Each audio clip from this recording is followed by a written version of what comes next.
بسم اللہ الرحمن الرحیم۔ السلام علیکم، میں روحی رم چودھری ایڈوکیٹ اور ہمارے چینل لا جسٹس میں خوش آمدید۔ ہمارا آج کا ٹاپک ہے کہ لس پینڈس کا پرنسپل کیا ہے یا پرنسپل آف لس پینڈس۔ تو سیکشن 52 ٹی پی اے یعنی ٹرانسفر آف پراپرٹی ایکٹ جو ہے یہ لس پینڈس کو ڈیل کرتا ہے۔ لس پینڈس کا مطلب ہوتا ہے کہ دوران سماعت دعویٰ کسی پراپرٹی کو یا کسی جائیداد کو کسی تیسرے کی فیور میں فروخت کر دینا جو ہے، ٹرانسفر کر دینا لس پینڈس کہلاتا ہے۔ دائری دعویٰ کیس سے لے کر کیس کے فائنل فیصلے تک ڈگری ہولڈر کے حقوق پر اثر انداز ہوئے بغیر لس پینڈس کے اصول کا اطلاق ہوتا ہے۔ دوران سماعت دعویٰ پراپرٹی کو سیل کرنا جو ہے وہ بونا فائیڈی نہیں ہوتا، اس لیے اس پر لس پینڈس کا اصول جو ہے وہ لاگو کیا گیا ہے، جس کا ایسی پراپرٹی کے اوپر اطلاق ہوگا جو دوران سماعت دعویٰ جو ہے وہ فروخت کی گئی ہے۔ عدالتیں بعض اوقات جو ہیں لس پینڈس کو ہتھیار بناتے ہوئے حکم امتناعی جاری کرنے سے انکار کر سکتی ہیں۔ وجہ یہ ہوتی ہے کہ حکم امتناعی کا مطلب بھی اسٹیٹس کو ہوتا ہے اور لس پینڈس کا مطلب بھی اسٹیٹس کو ہی ہے۔ اسٹیٹس کو اور لس پینڈس جو ہے دونوں ایک حساب سے انٹر ریلیٹڈ ہے، کیونکہ دونوں کا مقصد جو ہے وہ جائیداد کو روک کے رکھنا ہے، جائیداد کو مزید آگے ٹرانسفر، منتقل یا کچھ اور اس کے اوپر ایکٹ نہ کرنا ہے۔ کن کن جائیداد کے اوپر جو ہے وہ لس پینڈس کا اصول لاگو نہیں ہوتا ہے۔ دوران سماعت دعویٰ جو ہے آرڈر 37 کے اوپر جو ہے لس پینڈس کا اصول لاگو نہیں ہوگا۔ ایسی پراپرٹی جو ہے جو قبل از دائری دعویٰ فروخت ہو چکی ہو، ٹھیک ہے، اور اس پر لس پینڈس کے اصول کا اطلاق نہیں ہوگا۔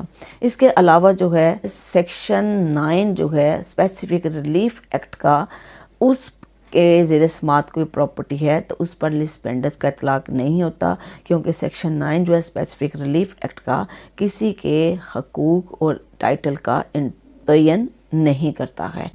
کن کن پراپرٹی کے اوپر جو ہے لس پینڈس کا اصول لاگو ہوگا؟ ایک تو تمام ایسے دعویٰ جن میں پراپرٹی ان ایشو ہے، جس سے کسی کے حقوق و ٹائٹل کا تعین ہوتا ہے، ان تمام دعویٰ کے اوپر لس پینڈس کا اصول جو ہے وہ لاگو ہوگا۔ اگر حق شفا کے دعوے کے دوران جو ہے پراپرٹی سیل آؤٹ ہو جائے تو ایسی فروخت ڈگری حق شفا پر اثر انداز نہیں ہوتی ہے۔ ریونیو آفیسر یا محکمہ مال کے پاس زیر سماعت کیسز پر لس پینڈس کا اصول لاگو ہوگا۔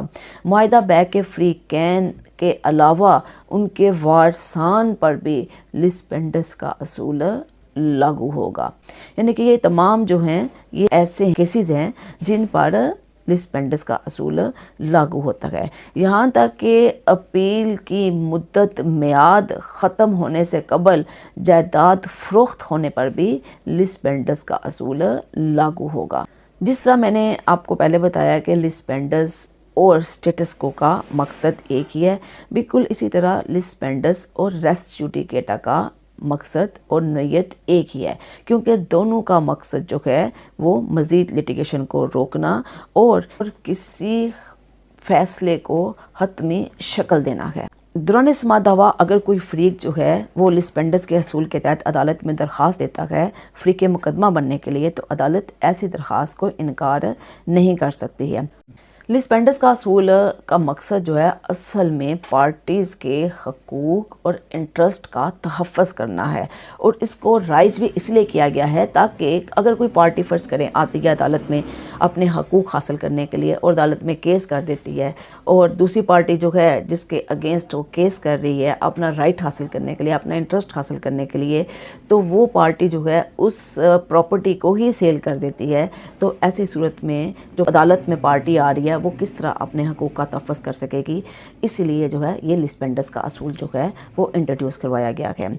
اگر دوران سماعت دعویٰ جو ہے کوئی پراپرٹی فروخت ہو جاتی ہے، ٹھیک ہے، تو اس کے اوپر جو ہے وہ کیا اصول لاگو ہوگا، اس کی ہم نیکسٹ اپنے لیکچر میں اس کو ڈسکس کریں گے۔ لس پینڈس کے قانون کے اگینسٹ ایک ایکسیپشن ہے جس کو ہم اپنے اگلے لیکچر میں ڈسکس کریں گے، تب تک کہ ہمیں اجازت دیں۔